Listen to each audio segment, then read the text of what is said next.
इति मसत्ते। प्रणाम भगवानों, सभी दिव्य आत्माओं, पुण्य आत्माओं, मेरे प्यारे दिव्य देव देवी भगवानों, आप सबको मेरा प्रणाम है। भगवानों,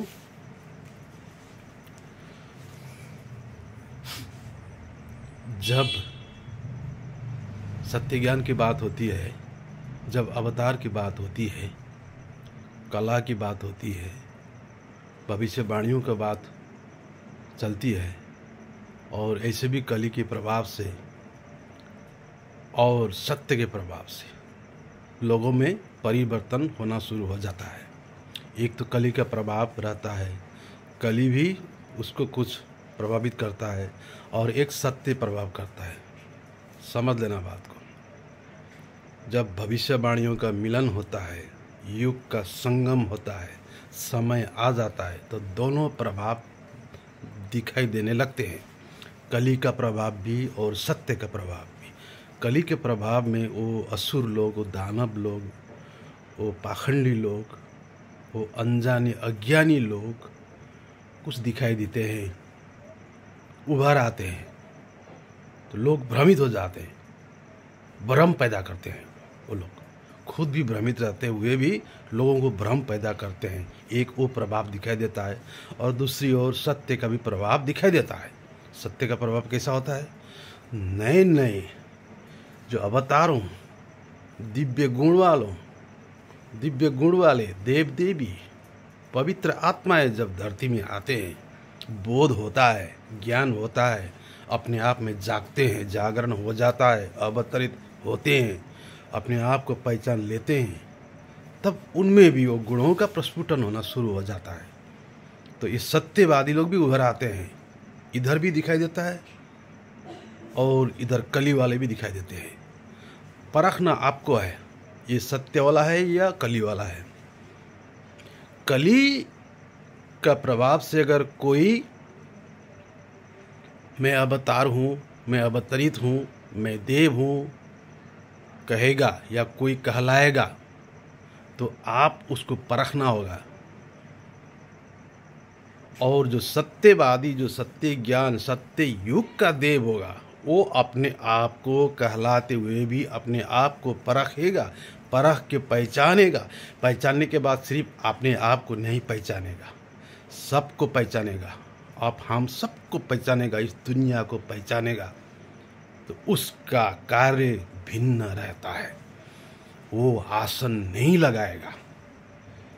मैं बहुत अंदर की बात दे रहा हूँ भगवानों, सुनो। बहुत लोग आएंगे दोनों तरफ से, कली काल के अवतार लोग भी, नकली अवतार लोग भी जन्म होंगे इस समय, बहुत उभर के आएंगे, और सत्य भगवान भी आएंगे। लेकिन जो सत्य भगवान लोग आते हैं और कहते हैं मैं हूँ, मैं आ गया, देव धर्म लो, देव ज्ञान लो, दिव्य ज्ञान दे रहा हूँ कहेगा, तो वो जरूर पहचान देगा। उसका पहला पहचान होगा, वो अपने आप को अकेला को नहीं कहेगा, नहीं मानेगा, नहीं मनवाएगा। पहला इस कड़ी को आपको पकड़ के रखना है।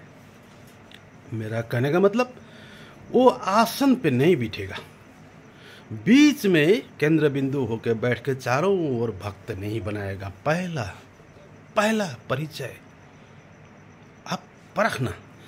केंद्र बिंदु बन के सभी को भक्त बना के चारों ओर नहीं नचाएगा, आरती नहीं उठाएगा, वो चंदा भेटी नहीं लेगा। वो सिर्फ ज्ञान देगा, परिवर्तन का बात करेगा, विश्व बदलने का बात करेगा, सत्य दिव्य ज्ञान देगा। भले ही वो कहे कि मैं भगवान हूँ, कोई हर्ज नहीं है तो सभी, कोई हर्ज नहीं। लेकिन वो अपने आप को एक को नहीं बिठाएगा आसन पे, और चारों ओर बाकी लोगों को नीचा नहीं दिखेगा, नीचे नहीं बिठाएगा। कहने का मतलब ये हुआ सत्ययुगी देव देवी का परिचय। और कलियुगी जो असुर होगा, वो बीच में बैठेगा, केंद्र बिंदु बनाएगा, वो आसन लगाएगा, आरती उठवाएगा, चंदा भेटी लेगा, नमस्कार लेगा दूसरों का। लोग जाके देव देवी लोग जाके वहाँ देव देवी तो नहीं करेंगे, दूसरे लोग जाके वहाँ नमस्कार करेंगे, झुकेंगे उसके नीचे, तो समझ लेना वो मैं नहीं हूँ, वो अवतार नहीं है, वो कल्कि नहीं है, वो असुर है। देव देवी आप लोगों को बहुत होशियार होना है मेरे भगवानों, आप लोगों को बहुत होशियार होना है। मैंने कहा 4 हाथों का जो आप लोग ने बना रखा था, 4 हाथ तस्वीर में, शंख चक्र गदा पद्म, उसका पहले भेद खोल दिया था, आप लोगों ने देखा नहीं होगा, सुना नहीं होगा। उसके बारे में 4 हाथों का प्रमाण, 4 शक्ति का प्रमाण मैंने कहा। और जो नीचे 2 है पद्म और गदा, नीचे 2 हाथ है, ऊपर 2 हाथ। अभी मैं नीचे का बात कर रहा हूँ। 4 हाथों का मतलब 4 शक्ति। ये पद्म और गदा का अर्थ होता है, पद्म होता है क्या, कमल का फूल। इसका मतलब होता है जल से संबंध है, अर्थात अभी का ये सृष्टि जो है ये जल में सृष्टि हुआ है, इसलिए इसको पद्म कल्प कहा है मैंने। पद्म कल्प मतलब जल से सृष्टि हुआ है। आप हम यहाँ के जितने भी देव देवी हो, ये जीवलोक है, ये पद्म कल्प है, जल से उत्पन्न हुआ, इसलिए वो पद्म कल्प का हिसाब से कमल का फूल। और उसका दूसरा अर्थ होता है स्वतंत्र, प्रकृति, प्राकृतिक, प्रकृति का संकेत है। तो वो अगर कोई पाखंडी अवतार निकलेगा तो उनसे पूछना पद्म का अर्थ क्या है, कमल का अर्थ क्या है, इसके बारे में क्या है ज्ञान, पूछ लेना आप। और दूसरा है नीचे दिया गया गदा, गदा का मतलब है दूसरा शक्ति, वो तो प्राकृतिक शक्ति मैंने कहा। एक तो प्राकृतिक रूप से हर कार्य हो रहा है, वो कमल का फूल का संकेत। दूसरा संकेत है गदा, गदा का मतलब मैंने पहले कहा यंत्र। ये पद्म था स्वतंत्र और ये गदा है यंत्र। यंत्र का मतलब आप समझते हो, विज्ञान, इंजन, मशीन, औजार, कोई भी हो, कुछ भी हो, जो आज इतना विकास हो रहा है यंत्रों का, ये शक्ति हुआ गदा। तो वो पाखंडी कल्कि, वो पाखंडी अवतार को अगर ये 2 हाथ के बारे में ज्ञान नहीं है, जिसको यहाँ उपलब्ध है, ये इसी धरती में दोनों हाथ नीचे दिखाया गया है, ऊपर नहीं दिखाया गया है, वो नीचे के हाथों के बारे में जिसको ज्ञान नहीं है, वो ऊपर का हाथों का कल्पना कर रहा है वो। अच्छा, जिसको भौतिक के बारे में कुछ ज्ञान नहीं है, वो अध्यात्म की बात कर रहा है। अच्छा, ऐसा होता है। इसलिए भगवानों, अब आप लोगों को पहले भौतिक का अध्ययन करना पड़ेगा, भौतिक का, नीचे का, दोनों, भौतिक और अध्यात्म दोनों। आपको भौतिक ज्ञान है ही नहीं, अब आप बात कर रहे हो अध्यात्म की, शंख और चक्र की बात करने निकले। जिसको गदा और पद्म के बारे में ज्ञान नहीं है, एक एटम जानता नहीं है, एटम क्या है, न्यूक्लियस क्या है, इलेक्ट्रॉन, प्रोटॉन, न्यूट्रॉन क्या है, उसको कुछ मालूम नहीं है, अभी तक देखा ही नहीं है, तस्वीर भी नहीं देखा होगा। वैज्ञानिकों ने इतना सुंदर ढंग से दिखा दिया, दिखा रहे हैं। गैलेक्सी क्या है, सोलर सिस्टम क्या है, कितने गैलेक्सी निकल गए, कितने फोटो वीडियो बना के डाल रहे हैं वैज्ञानिक लोग।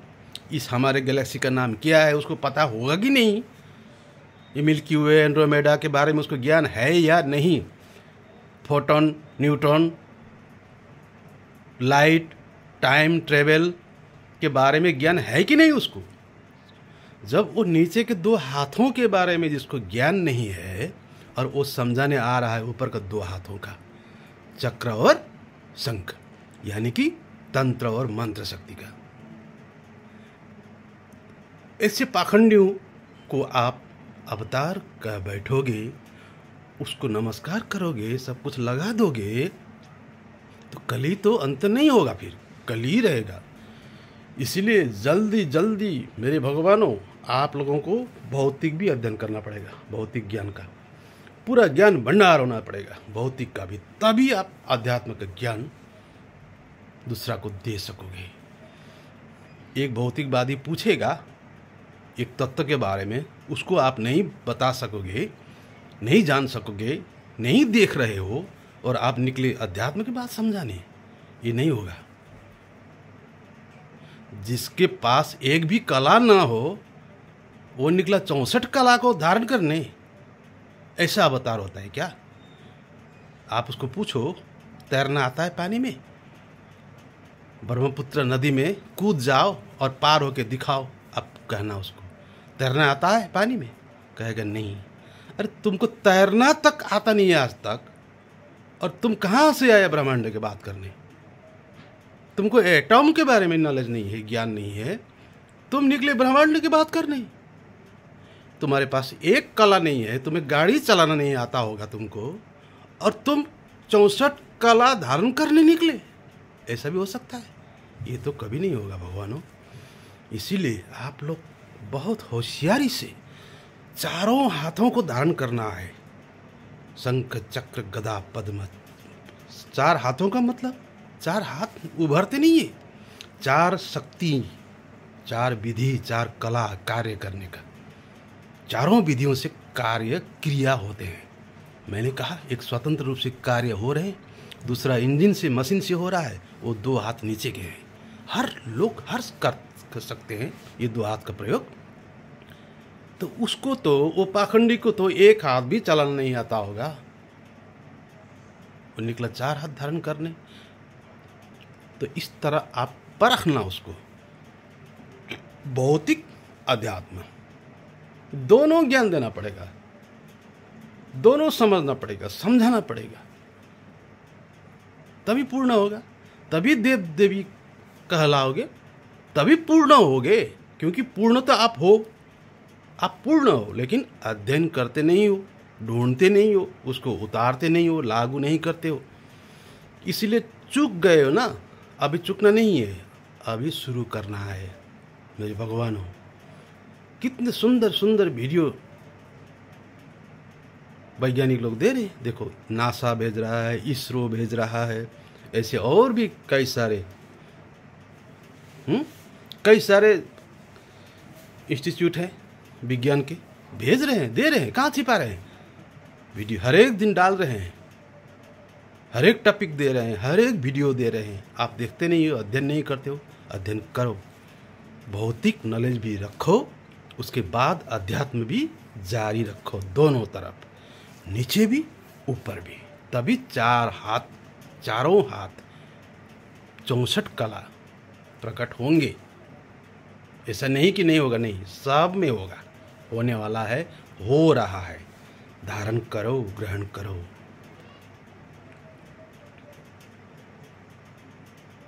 एक पिंड के बारे में वो नहीं जानता है और कह रहा है अध्यात्म का बात।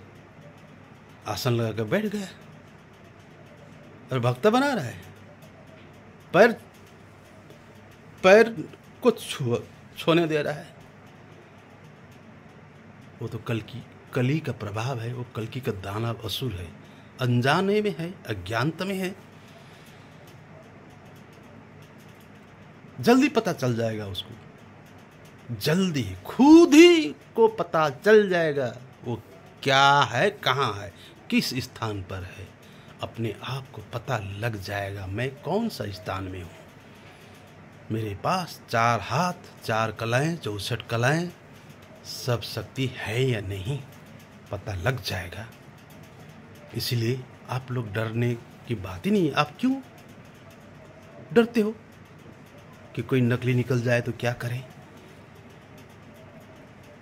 कहीं हम नकली को कल की कह बैठे तो क्या होगा? आप डरने वाले कौन हो? क्यों डरते हो? डरने की बात ही नहीं है। नकली कभी असली हो सकता है क्या? कभी नकली भी असली हो पाएगा? 2 दिन का भ्रम तो वो करता होगा, लेकिन खुद ही को अंदर में भी उसको तो डंडा लग रहा होगा कि मैं क्या कर रहा हूँ, मैं क्या कर रहा हूँ। खुद को डंडा मार रहा होगा, खुद को ढूंढ नहीं पा रहा होगा वो, मैं क्या कर रहा हूँ, ये क्या कर बैठा, खुद ही पछता रहा होगा। वो कितना दिन टिकेगा? इसलिए नकली से डरना भी नहीं है, लेकिन सावधान तो होना है, कहीं वो आसन लगा के ना बैठे और तांडव नृत्य शुरू ना करे। इसलिए देव देवियों को होशियार होना है। आप लोगों को जो नव पीढ़ी हो, आप लोग 2000 सन के इधर के जो पैदा हुए मेरे प्यारे भगवानों, आप लोगों को बहुत होशियार होना है। ऐसे दानवों के पीछे नहीं लगना है। आप खुद हो, मैं कह रहा हूँ तो आप शंका करते क्यों हो? शंका नहीं करो, ध्यान करो, सत्य व्रत लो, सबको बराबर देखो, सबको मैं जानो, सबको भगवान जानो, सेवा में लग जाओ और अध्ययन दोनों करो, भौतिकवाद का, अध्यात्मवाद का, दोनों का। फिर देखना कमाल, फिर देखना चमत्कार तो हो ही जाएगा। मैंने बोल दिया है, लिख दिया है, कह दिया है, दे दिया है, सिखा रहा हूं। आपको संशय में पड़ने की जरूरत नहीं है, घबराने की जरूरत नहीं है। अगर नकली भी निकले तो निकलने दो, कोई बात नहीं। निकलने दो, कहने तो दो, कम से कम इतना तो कोशिश कर रहा है बेचारा, करने दो कि मैं भगवान बन जाऊंगा, अवतार हो जाऊंगा, करने दो, अच्छी बात है, करने दो। लेकिन परखना काम आपका है, आपको परखना है और अध्ययन करना है, ज्ञान करना है, ध्यान करना है, सत्य व्रत धारण करना है, खुद को बदलना है, उसके पीछे नहीं लगना है। जैसे मैंने कहा, इसके पीछे भी नहीं लगना है। मैंने हर बार कहा ये बात, अपना पीछे लगना है। ये गलती मत करना कि इसके पीछे लग जाओगे, ये भी मत करना। हर बार सिखा रहा हूँ मैं।